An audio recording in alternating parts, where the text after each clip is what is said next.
Hello students, in this video we'll discuss chapter number 11, Revolt of 1857. बेटा revolt of 1857 को हम दो और नामों से जानते हैं, वो है सिपॉय म्यूटनी और फर्स्ट वॉर ऑफ इंडिपेंडेंस। ठीक है बात। हम लोग इस चैप्टर में पढ़ेंगे कि भाई ये रिवोल्ट क्यों हुआ, क्या कारण थे उसके पीछे। 1857 में अगर हम अपने आप को रोक नहीं पाए और ब्रिटिशर्स के खिलाफ लड़ने लग गए तो कुछ तो ऐसा हुआ होगा, बहुत सारे कारण ऐसे होंगे ना, उनको डिस्कस करेंगे। फिर हम लोग देखेंगे कि इमीडिएट कॉज क्या था, त्वरित कारण क्या था जिसके बाद हम अपने आप को रोक नहीं पाए। फिर कैसे ब्रिटिशर्स ने सप्रेस किया इस रिवोल्ट को, इस विद्रोह को। फिर क्या कॉन्सिक्वेंसेस थी इस रिवोल्ट के, इस विद्रोह के क्या दुष्परिणाम थे, परिणाम थे, वो पढ़ेंगे हम। फिर हम देखेंगे किन कारणों की वजह से, वो कौन से कारण रहे जिनकी वजह से ये रिवोल्ट फेल हो गया, है ना। देखो, हमने रिवोल्ट किया क्योंकि हमें आज़ादी चाहिए थी, हम ब्रिटिशर्स से परेशान थे, पर कुछ कारण इसमें ऐसे भी थे जिनकी वजह से ये रिवोल्ट फेल हो गया, अपने टारगेट को, अपने ऑब्जेक्टिव को अचीव नहीं कर पाया। क्या इम्पोर्टेंस है इस रिवोल्ट की और नेचर कैसा था इस रिवोल्ट का, तो चालू करते हैं। बेटा मिड 19th सेंचुरी तक मिड 19th सेंचुरी की बात करें, मतलब हम लोग बात करें 1850 की। जब भी आप सेंचुरी की बात करते हैं तो ईयर उससे पीछे चलता है, मतलब 19 है तो 1800s चलेगा, है ना। 18 सेंचुरी है तो मतलब 1700s चलेगा। तो मिड 19th सेंचुरी का मतलब 1850 की बात कर रहे हैं हम लोग, 1850s की बात कर रहे हैं ना। जो ब्रिटिशर्स थे इस टाइम तक पूरी तरीके से सुप्रीम पॉलिटिकल पावर बन चुके थे, मतलब मैक्सिमम इंडिया के पार्ट पे इनका कंट्रोल हो चुका था। तो मिड 19th सेंचुरी में ब्रिटिशर्स क्या बन गए थे, एक बहुत बड़ी पॉलिटिकल पावर बन गए थे इंडिया में। इन्होंने पहले बंगाल को जीता, है ना, फिर धीरे धीरे करके पूरे इंडिया को जीत लिया। बहुत सारे जो रूलर्स थे इन्होंने ब्रिटिश की सुप्रीमेसी को एक्सेप्ट कर लिया था। ठीक है, देखो कुछ एरियाज में तो ब्रिटिशर्स ने लड़ाई की और लड़ाई करके उस एरिया को जीत लिया, ठीक है, पर कुछ किंग्स ऐसे थे जिन्होंने देखा कि भाई जब वो आर्मी ब्रिटिशर्स से लड़के हार गई, ये आर्मी भी ब्रिटिशर्स से लड़के हार गई, तो उन्होंने वैसे ऑलरेडी मतलब बिना लड़े ही ब्रिटिशर्स की सुप्रीमेसी को एक्सेप्ट कर लिया। इस वजह से ब्रिटिशर्स ऑलमोस्ट पूरे इंडिया पे इधर डायरेक्टली और इनडायरेक्टली रूल कर ही रहे थे। जो टेरिटरी उन्होंने जीती थी वहां पर डायरेक्ट रूल कर रहे थे, जो टेरिटरीज नहीं जीती थी वहां इनडायरेक्ट रूल कर रहे थे, क्योंकि वहां के राजाओं ने ब्रिटिशर्स की सुप्रीमेसी को एक्सेप्ट कर लिया था। वो जितने भी रूलर्स थे जिन्होंने रेसिस्ट किया एनेक्सेशन में, उन्हें क्या कर दिया गया, हरा दिया गया बेटा। कुछ राजाओं ने दूसरे राजाओं को देखते हुए इस बात को समझ लिया कि यार ब्रिटिशर्स से तो जीतना मुश्किल है, तो उन्होंने अपने आप को सरेंडर कर दिया, तो उन्होंने सुप्रीमेसी को एक्सेप्ट कर लिया। पर कुछ राजा ऐसे थे जो फिर भी रेसिस्ट कर रहे थे ब्रिटिशर्स को, पर बेटा बाय हुक और बाय क्रुक उन्हें भी ब्रिटिशर्स ने हरा दिया। बहादुर शाह जफर नाम मात्र के एम्परर रह गए थे, सम्राट रह गए थे, ठीक है। इनके पास बहुत ज़्यादा पावर नहीं थी, है ना, वेल्थ भी धीरे धीरे करके ख़त्म हो गई थी, तो सिर्फ नाम मात्र के मतलब एम्परर रह गए थे, सम्राट रह गए थे। इनके पास कोई पावर नहीं थी, ठीक है, कोई टेरिटरीज भी नहीं थी जिसके ऊपर ये रूल सीधे कर पाए। और जैसे ही कंपनी ने सारा राजपाट अपने हाथ में ले लिया तो उन्होंने एक बात सोच ली थी कि भैया वो मुगल डायनेस्टी का भी क्या करेंगे, एंड करेंगे इंडिया में, मतलब मुगल डायनेस्टी के नाम को मिटा देंगे। ये बेसिक मतलब प्लानिंग थी किसकी, ब्रिटिशर्स की। इन्होंने मुगल राजा के नाम पे जो सिक्के बनाए जाते थे उनकी मिंटिंग रुकवा दी, मतलब जितने भी सिक्के उस टाइम में बन रहे थे जिन पे भी मुगल किंग हुआ करते थे या मुगल के राजा के नाम पे जो सिक्के चलाए जा रहे थे उनकी मिंटिंग को रुकवा दिया। और ये कह दिया कि भाई जो बहादुर शाह जफर हैं ये लास्ट मुगल रूलर होंगे, लास्ट मुगल किंग होंगे, इनके बाद इनके जो बच्चे हैं उन्हें हम मुगल किंग का वो जो टाइटल है वो नहीं देंगे। मतलब मुगल डायनेस्टी का एंड ब्रिटिशर्स करना चाहते थे किस पे, बहादुर शाह जफर पे, कि भैया आपकी डेथ हुई उसके बाद आप लाल किला खाली करो, आपकी डायनेस्टी यहीं पर खत्म। चलो बेटा, जो इकोनॉमिक और एजुकेशन पॉलिसीज ब्रिटिशर्स ने इंडिया में इम्प्लीमेंट की उसके भी बड़े रिपरकशंस थे। वो जो भी इकोनॉमिक पॉलिसी बनाते वो सिर्फ किसके इंटरेस्ट को देखते हुए बनाते कि भाई इससे ब्रिटेन को कितना फ़ायदा मिलेगा, अंग्रेजी हुकूमत किस तरीके से फ़ायदे में आएगी। फिर एजुकेशन पॉलिसीज़ की बात करें तो चुन चुन के एजुकेशन पॉलिसीज़ भी ऐसी बनाते थे जिसमें कि उनके ही लोगों का भला हो, है ना?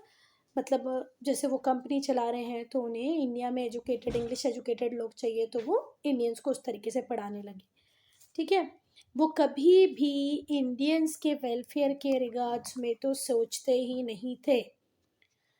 उन्हें कुछ भी ये आइडिया नहीं था कि हम कितना बुरा करते चले जा रहे हैं अपने फ़ायदे के चक्कर में। वो कभी भी इंडियंस के वेलफेयर के रिगार्ड्स में तो सोचते ही नहीं थे। जो लैंड रेवेन्यू सिस्टम इंट्रोड्यूस करते, उससे उन्होंने किसानों की ज़िंदगी बर्बाद करके रखी थी, ज़मींदार की लाइफ को मिज़रेबल बना के रखा था। इतने हाई टैक्सेस इम्पोज़ करते थे, लेवी करते थे पीजेंट्स के ऊपर कि उनको उस टैक्स को भरने के लिए लालच साहूकार लोगों से पैसे को उधार लेना पड़ता था। ठीक है? और अगर भई मैं उस टैक्स को, मतलब जो टैक्स मेरे ऊपर लेवाई किया गया है, उसको पूरा नहीं कर पाऊँगी तो मेरी ज़मीनें ले ली जाएँगी। तो किसान तो दोनों तरीके से परेशान था। टैक्स ना भरे तो भी ज़मीनें छिन जाएगी, और टैक्स उधार लेके भरा तो एक दिन ज़मीनें छिननी ही है, क्योंकि वो तो डेट ट्रैप में फँस जाएगा। सपोज़ करो आज मुझे 100 रुपए भरने हैं और मैंने किसी लाली साहूकार से 100 रुपए उधार लेके टैक्स के फॉर्म में भर दिए। नहीं भरे तो मेरी ज़मीन पहले ही चलेगी, और लाला साहूकार से लेके भरे तो मुझे उसको 100 का 110 वापस करना पड़ेगा। जब मेरे पास 100 रुपए की इनकम नहीं है बेटा, तो इन फ्यूचर 110 रुपए मैं कैसे वापस करूँगी? तो अल्टीमेटली इस तरीके से पूरी साइकिल को उन्होंने डिज़ाइन किया कि अल्टीमेटली लॉस में थे हमारे किसान, है ना? कैसे थे? क्योंकि जो टैक्स उनके ऊपर इम्पोज़ किया जाता था वो बहुत ज़्यादा हाई था। उन्हें उस टैक्स को चुकाने के लिए पैसा उधार लेना पड़ता था, जिसकी वजह से उनकी लाइफ खराब हो रही थी। जो ट्राइबल पीपल थे वो भी किसी न किसी डर में ही जीते थे बेटा। ट्राइबल कम्युनिटी वो कम्युनिटी है जो इंटीरियर फॉरेस्ट एरिया में रहती है, उनके अपने रूल्स रेगुलेशन हैं, वो फॉरेस्ट से इतने ज़्यादा सेटिस्फाई हैं कि उन्हें कोई लालच वगैरह नहीं है। शिफ्टिंग कल्टीवेशन करते हैं, फॉरेस्ट में जो भी नियर बाय प्रोडक्ट मिलता है उसका यूज़ करके उनकी लाइवलीहुड चल जाती है। पर ब्रिटिशर्स तो फॉरेस्ट को क्या मानते थे कि ये तो वाइल्डरनेस को बढ़ाता है, फॉरेस्ट का कोई यूज़ नहीं है, क्योंकि उस टाइम में इतना इकोलॉजी को लेके, एनवायरनमेंट को लेके, ग्लोबल वार्मिंग को लेके कोई सोचता नहीं था। तो उनको लगता था फॉरेस्ट काटो, वहाँ पर एग्रीकल्चर लैंड डेवलप करो और उसके ऊपर टैक्स लगाओ। तो जो ट्राइबल कम्युनिटी थी वो भी बहुत ज़्यादा डर में जीती थी।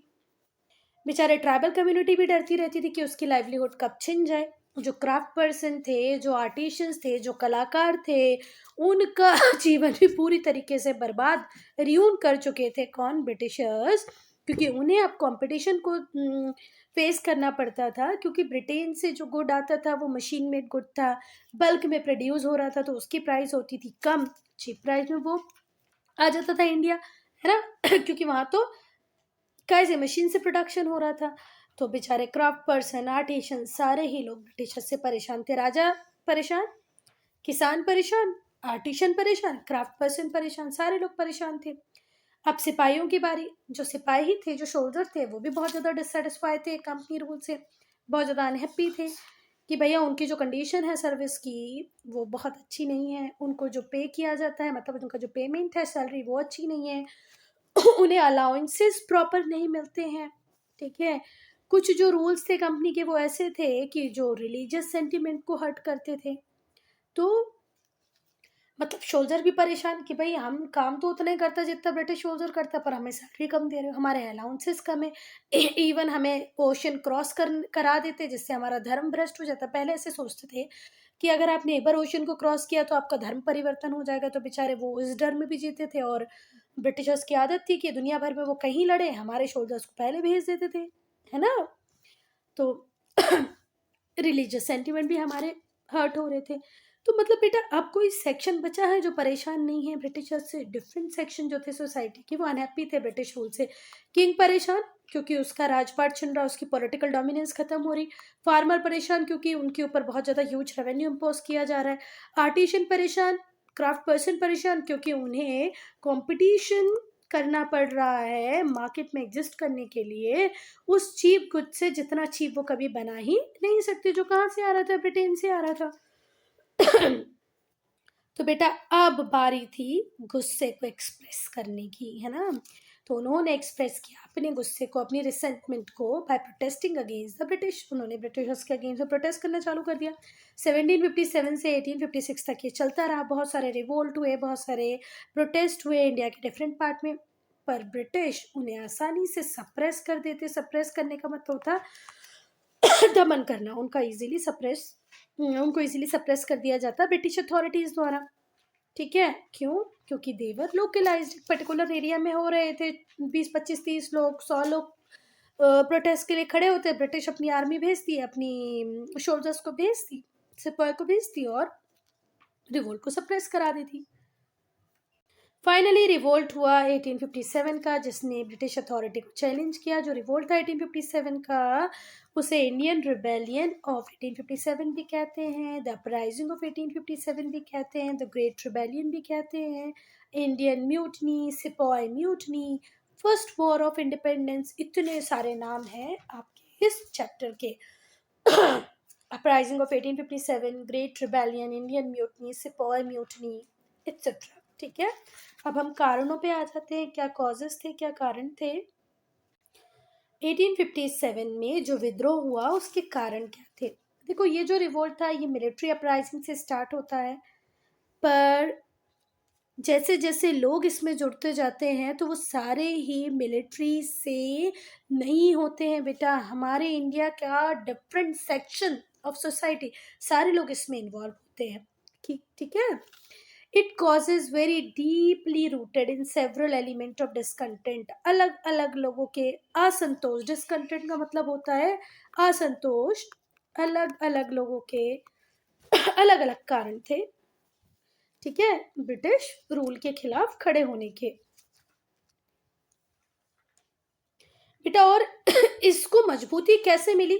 क्योंकि हम सब लोग, मतलब जो भी उस टाइम में प्रेजेंट थे, वो ब्रिटिश ऑपरेसिव रूल, जो अत्याचारी रूलर थे ब्रिटिशर्स, उनसे हम लोग बहुत परेशान थे। ठीक है, बहुत सारी political, social, economical, military causes थे इस रिवोल्ट के, जो हम एक एक करके अब डिस्कस करेंगे। देखो, सबसे बड़ी बात तो तुम फॉरेनर, तुम ब्रिटेन से आए, तुम हमारे ऊपर रूल कर रहे हो और इस तरीके से रूल कर रहे हो कि हमारी इकॉनमी को रियून कर रहे हो, हमारे पॉलिटिक्स को पूरी तरह ख़त्म कर रहे हो। तो अब हर बंदा अपने दिल में जो भी अब तक के जो भी ग्रजेस लेके बैठा था, उन सबको निकालने की कोशिश कर रहे हैं। बहुत सारे political, social, economic, military causes थे इस रिवोल्ट के पीछे, जिन्हें अब हम एक एक करके डिस्कस करेंगे। अब देखो बेटा, पीडीएफ आप लोग इतना अच्छा भेजते हो कि उसमें क्या हम देखें और क्या वीडियो बनाएं। ठीक है, तो प्रॉपर पीडीएफ भेजा करो प्लीज। चलो, तो पहले पॉलिटिकल कॉजेस को डिस्कस करेंगे। तो पहला है वॉर्स एंड कॉन्क्वेस्ट, युद्ध करना, जीतना, है ना। तो जो ईस्ट इंडिया कंपनी थी उसने जो रूलिंग फैमिलीज थी, राजा थे, रानी थे, उनके जो सक्सेसर थे, वो उन सबको परेशान कर रखा था। उनके मन में अपने लिए बहुत असंतोष भर रखा था। ठीक है, हर राजा, हर रानी इस डर में रहता था कि पता नहीं कल ब्रिटिशर्स कौन सी पॉलिसी बनाए और हमारे किंगडम को बेटा, लॉर्ड डलहौजी ने पंजाब को एनेक्स कर लिया। और जैसे ही पंजाब को एनेक्स किया तो बहुत सारे राजा पहले भी परेशान थे और ज़्यादा परेशान होने लग गए कि भैया ये तो एक एक एक एक करके हमारी सारी किंगडम्स को जीतते जाएंगे। दुलीप सिंह जो माइनर सन था किसका, रंजीत सिंह का, जो फाउंडर थे सिख किंगडम के पंजाब के, उसे डिपोज कर दिया गया, उन्हें इंग्लैंड भेज दिया गया। तो ये सारी चीज़ें जब दूसरे राजा लोग देख रहे थे ना, तो उन्हें एक डर अंदर से लगने लगा था कि भाई आज नहीं तो कल हमारी टेरिटरी तो ब्रिटिशर्स ले ही लेंगे। उसके बाद आता है सब्सिडरी अलायंस। सब्सिडरी अलायंस जो पॉलिसी थी, इसको इंट्रोड्यूस करने वाले थे रिचर्ड वेल्सले।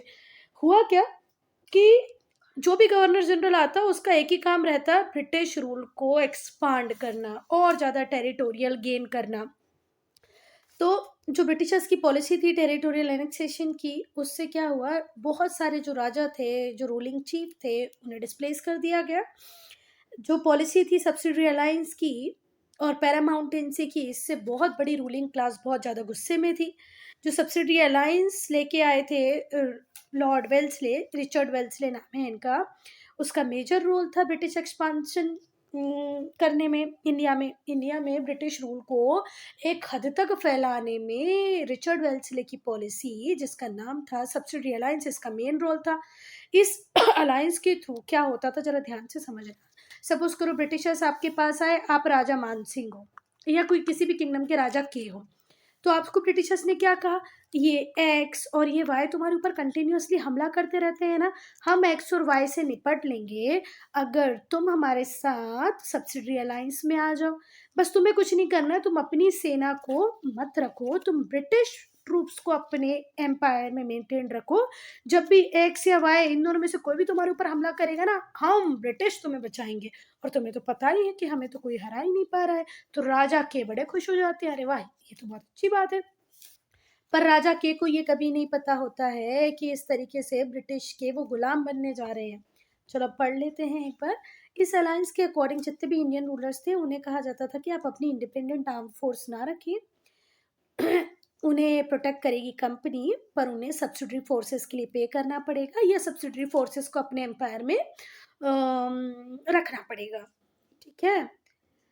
और that the company was suppose to maintain for the purpose of protection, और प्रोटेक्शन के लिए कंपनी उसे मैनेज कर रही है। Due to the subsidiary alliance की वजह से जो लाखों सोल्जर थे, ऑफिसर थे, उन्हें उनकी हेरिडेटरी लाइवलीहुड से बेदखल कर दिया गया।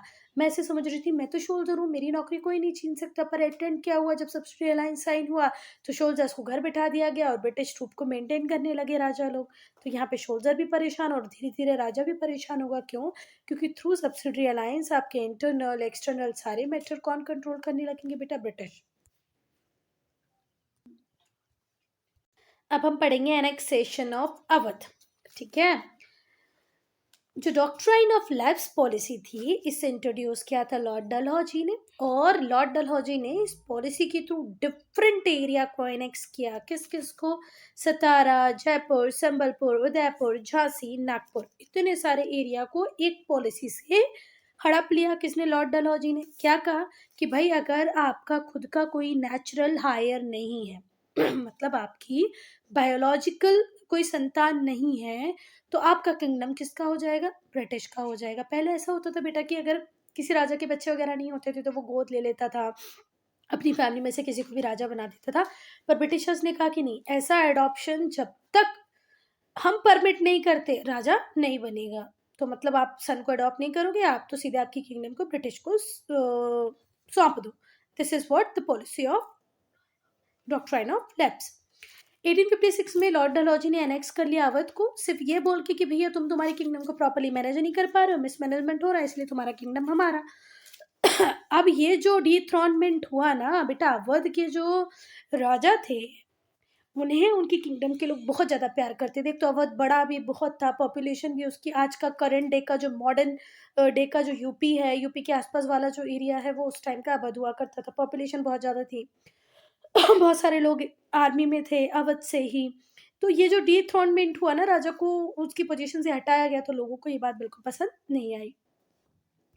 वाजिद अली शाह थे रूलर, उनको जब हटाया गया तो पूरी कंट्री में बहुत ज़्यादा गुस्सा, अवध में तो था ही गुस्सा, पर पूरी कंट्री बहुत ज़्यादा परेशान हो गई कि यार ये तो ब्रिटिशर्स हद ही कर रहे हैं।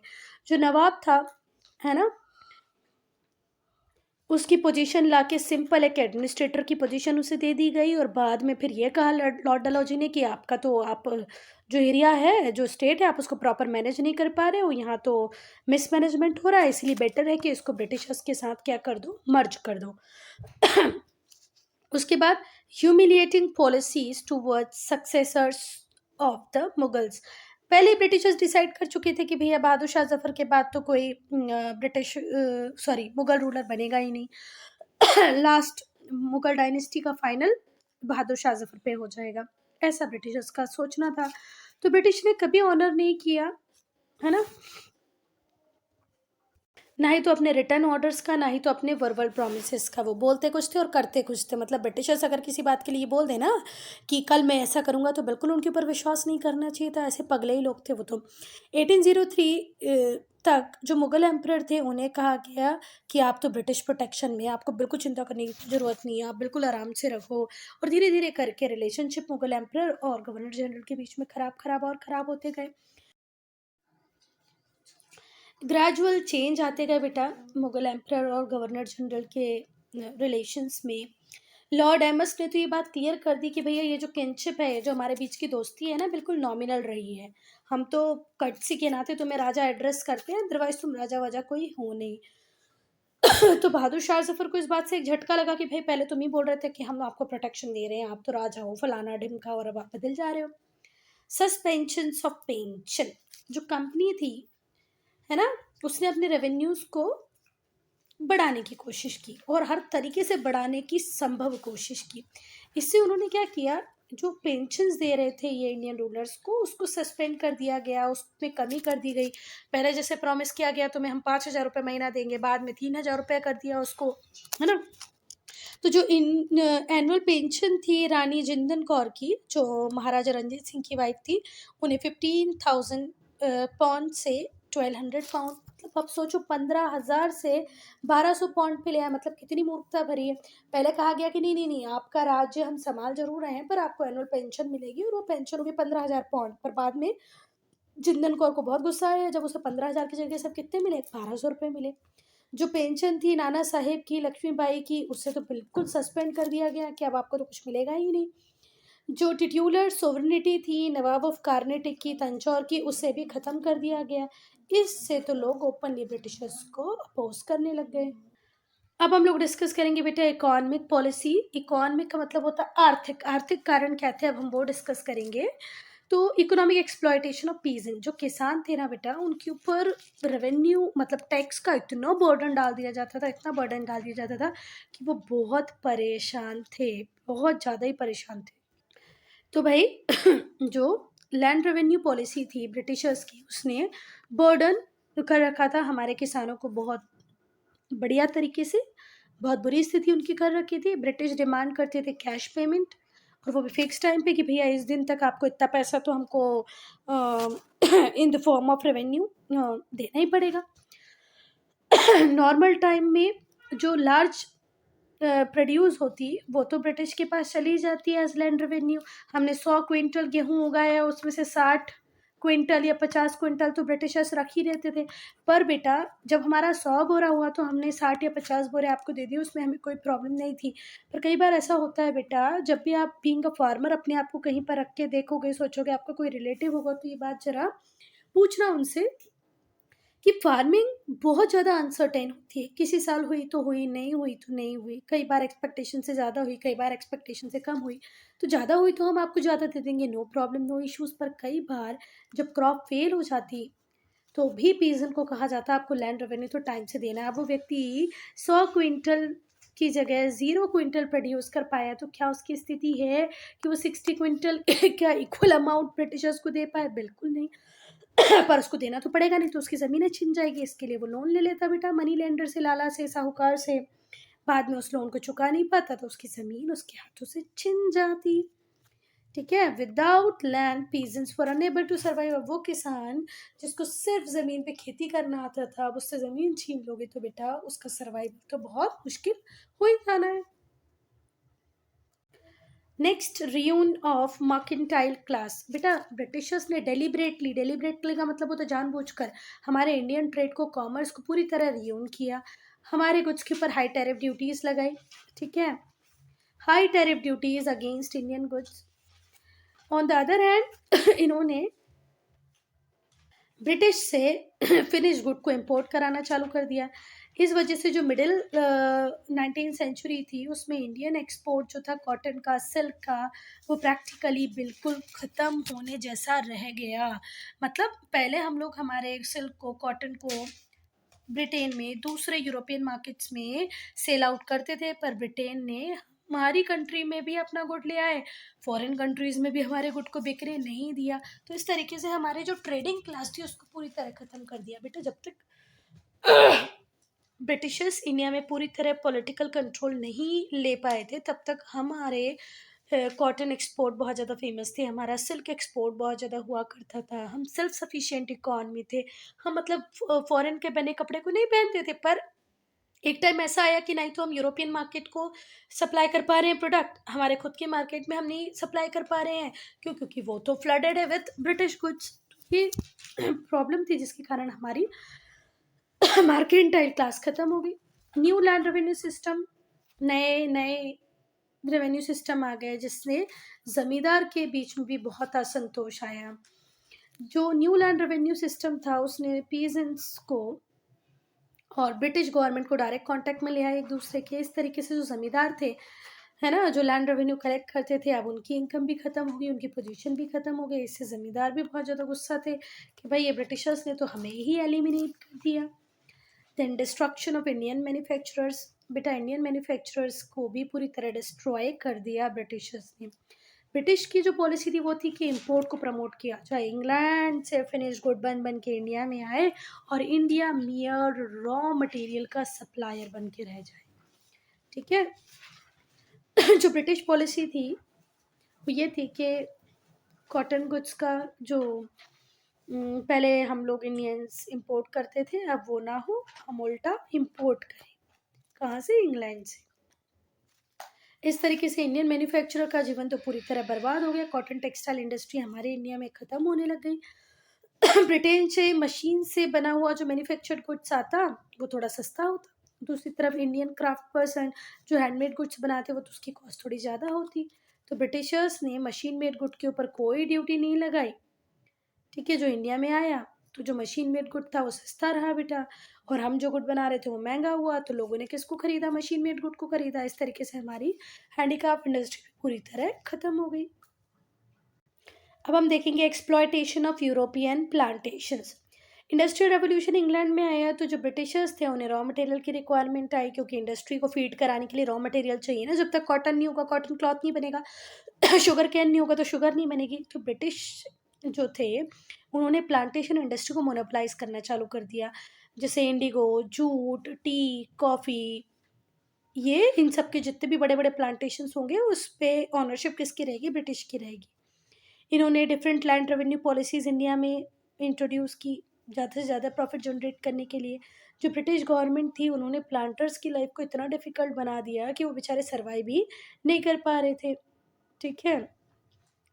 It become difficult for farmers to make their both hands meet. 2 time की ज़रूरत है भी बेचारा किसान पूरा नहीं कर पा रहा था। इकोनॉमिक ड्रेन, ये सबसे इम्पोर्टेंट टॉपिक है बेटा। जो ब्रिटिश ऑफिसर्स थे उन्हें सारे प्रिविलेजेस इंडिया में मिलते थे। फ्री के नौकर मिल रहे हैं, जो बोलते हैं वो काम इंडियंस करके देते थे। ठीक है। और उन लोगों को इंडिया की वेल्थ देख के इतना मज़ा आया कि उन्होंने सारे अनफेयर मीन्स को यूज़ किया इंडिया की वेल्थ को लूटने का। जो ब्रिटिश सोल्जर्स थे जो इंडिया में काम कर रहे थे उनकी सैलरी ज़्यादा हुआ करती थी, तो वो अपनी सेविंग, पेंशन, दूसरी अर्निंग को इंग्लैंड भेज दिया करते थे। मतलब हमारा पैसा इंग्लैंड पहुंच रहा था। ये जो इंडियन वेल्थ का ड्रेन हो रहा था ना, ये 1-2 तरीकों से नहीं हो रहा था बेटा, हर तरीके से हो रहा था। हर पॉसिबल वे का ये यूज़ करते थे जिसके थ्रू ये पैसा इंग्लैंड भेज दें। हमारा जो गोल्ड था, ज्वेल्स थे, सिल्वर था, सिल्क था, ये इंग्लैंड शिप कर दिया जाता एज टैक्स, और कई बार ओपन ऑक्शंस में बेच भी दिया जाता। इसके अलावा ब्रिटिशर्स हमें poverty, unemployment, famine, disease, starvation, ये सारी चीज़ें देखी गए और हमारी इकोनॉमिक कंडीशन को और ज़्यादा ख़राब करते गए। ठीक है। ये जो वर्ड है डिप्लोरेबल, इसका मतलब होता है मॉरली और ज़्यादा ख़राब कर देना। मतलब आप सोचो कि और ज़्यादा वीक एंड पे लेके जाना। ठीक है। So student, I am ending this video here only. If you have any doubt, any problem, to write in comment section. Part 2 हम लोग स्टार्ट करेंगे सोशल रिलीजियस कॉजेज से। ठीक है।